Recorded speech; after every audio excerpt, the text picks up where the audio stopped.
인류학이라고 하면 흔히 학자들이 여러 문화를 잇고 이해를 증진하는 모습을 떠올립니다.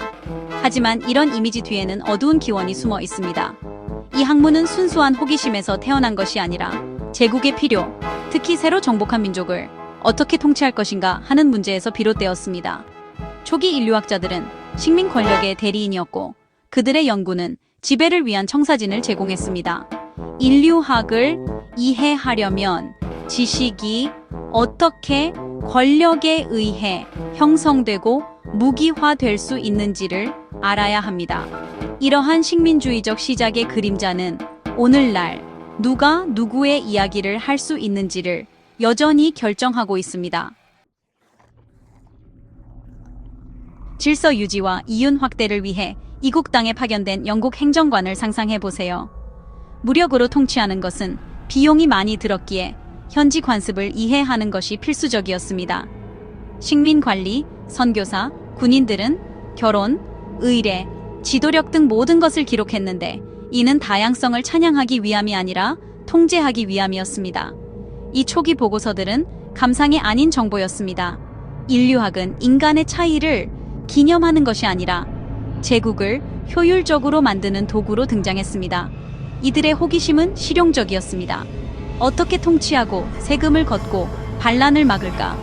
타자에 대한 연구는 제국의 행정적 골칫거리를 해결하기 위한 방안으로 시작되었습니다.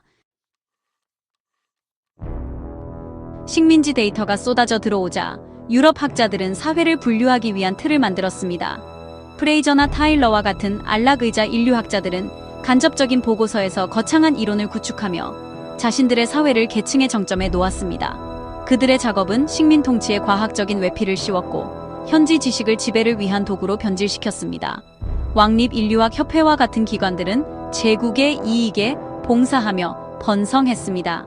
인류학은 제국의 기계장치의 일부가 되어 복잡한 문화를 다루기 쉬운 범주로 축소시켰습니다. 토지나 축제에 대한 보고서는 이해를 위한 것이 아니라 통제를 위한 것이었습니다. 초기 인류학의 진정한 기능은 타자를 이해할 수 있는 존재로 만들고 그들을 통치 가능하게 만드는 것이었습니다. 초기 인류학자들은 유럽을 거의 떠나지 않고 식민지 관리들의 편향된 보고서에 의존했습니다. 이러한 거리는 객관성으로 여겨졌지만 일방적이고 착취적인 과정을 보장했습니다. 행정관, 군인, 선교사들은 각자 자신들의 의제를 가지고 있었고 이는 데이터에 영향을 미쳤습니다. 현지인들은 종종 그들이 듣고 싶어 하는 것을 말해주어 상황을 더욱 왜곡시켰습니다. 인류학자들이 현장에 나섰을 때도 권력 불균형은 계속되었습니다. 유럽인은 아는 자였고 현지인은 연구 대상이었습니다. 연구는 착취적이었습니다. 유물과 지식은 유럽으로 흘러왔고 연구 대상에게는 거의 이득이 되지 않았습니다. 신성한 유물은 박물관에 전시되었고 문화 지식은 식민 통제를 강화했습니다. 이 과정은 사람들을 표본으로 만들었고 그들의 세계관은 서구 범주에 맞춰 단순화되었습니다. 이것은 이해가 아니라 전유였습니다. 초기 방법들은 그들이 연구한다고 주장했던 권력 구조를 강화했습니다. 토지 소유권을 생각해 봅시다. 많은 사회에서 토지는 사적 소유가 아닌 공동 소유였습니다. 식민 통치자들은 이를 이해하지 못하고 자신들의 모델을 강요했습니다. 족장을 소유자로 지정했는데 실제로는 그렇지 않았음에도 말이죠. 이러한 번역은 대규모 토지 강탈을 가능하게 했습니다.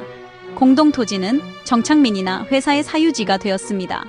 인류학 보고서는 이러한 변화를 정당화했고 중립적인 묘사를 법적 무기로 변질시켰습니다. 법도 마찬가지였습니다. 유연한 관습은 경직된 법규로 고정되었고 종종 소수에게만 권한을 부여했습니다. 관습법은 외부인에 의해 성문화되어 그 맥락과 적응력을 상실했습니다. 이러한 행위들은 사회를 재편했고 종종 해로운 결과를 초래했습니다. 문화를 이해하는 것이 사회, 공학의 도구가 된 것입니다. 인류학의 지식은 통제와 착취를 정당화하는 데 사용되었습니다. 초기 인류학의 가장 강력한 유산은 문명 대 야만이라는 틀이었습니다. 유럽 사회는 정점에 놓였고 다른 사회는 그 아래 야만적 또는 미개한으로 분류되었습니다. 이것은 중립적이지 않았습니다. 이는 도덕적 계층 구조였고 식민주의를 문명화 사명으로 정당화했습니다. 교육, 법, 종교는 모두 유럽 가치를 강요하기 위해 재편되었습니다. 토착 지식은 무시되었고 현지 언어와 신념은 억압되었습니다. 이러한 이분법은 과학적 언어로 포장되어 폭력과 강탈을 정당화했습니다. 두개골을 측정하고 지능을 순위 매기는 것은 인종차별의 도구가 되었습니다. 인류를 문명인과 야만인으로 나누는 것은 식민 지배를 정당한 것으로 보이게 했습니다. 인류학의 언어는 편견에 과학의 권위를 부여했습니다. 문명 대 야만의 이분법은 사라지지 않고 진화했습니다. 탈식민화 이후 세계는 선진국과 개발도상국이라는 새로운 용어로 재분류되었습니다. 선진국은 모델이 되었고 개발도상국은 그들이 부족한 것에 의해 정의되었습니다. 발전의 길은 단일한 것으로 간주되었는데 서구식 자본주의와 민주주의였습니다. 국제기관들은 경제 모델을 강요했고 이는 옛 문명화 사명을 반복했습니다. 원조는 조건부로 제공되었고 종종 빈곤층에게 해를 끼쳤습니다. 개발이라는 언어는 중립적이지 않습니다. 그것은 판단하고 순위를 매깁니다. 지식, 기술, 진보는 여전히 서구에서 다른 지역으로 흐르는 것으로 간주됩니다. 식민주의적 계층 구조는 단지 새로운 이름으로 지속되고 있을 뿐입니다. 식민지 인류학은 서구 학자들을 설명하는 자로 비서구 민족을 설명되는 대상으로 만드는 지속적인 분열을 만들었습니다. 이것은 평등이 아닌 권력 관계입니다. 학문적 권위는 여전히 서구에 집중되어 있고 현지 학자들은 목소리를 내기 위해 종종 서구의 틀을 사용해야 합니다. 미디어와 학계는 여전히 서구의 목소리를 전문가로 우대합니다. 서구는 보편적 지식을 생산하고 다른 지역은 지역적 데이터를 제공합니다. 이러한 역학은 비서구적 관점을 소외시키고 전 세계적 불평등을 강화합니다. 일부 인류학자들이 이를 비판하고 있지만 그 유사는 강력합니다. 이 학문은 누가 서술하고 누가 단지 대상이 되는지에 대해 여전히 고심하고 있습니다. 인류학은 다른 사람들을 보고 통제하는 방식을 형성하는 제국의 도구로 시작되었습니다. 그 유사는 불편하지만 직면해야 할 필수적인 것입니다. 우리는 물어야 합니다. 누가 지식을 생산하는가? 누구의 이익에 봉사하는가? 명명하고 분류하는 것은 강력한 행위입니다. 그것은 현실을 형성하고 계층을 강화합니다. 이제 우리의 과제는 인류학을 협력적으로 만들고 다양한 목소리를 증폭시키며 서구의 지배에 의문을 제기하는 것입니다. 이 학문은 무력한 자들뿐만 아니라 권력 자체에 렌즈를 돌려야 합니다. 인류학을 재정의한다는 것은 지배에서 진정한 대화로 전환하는 것을 의미합니다.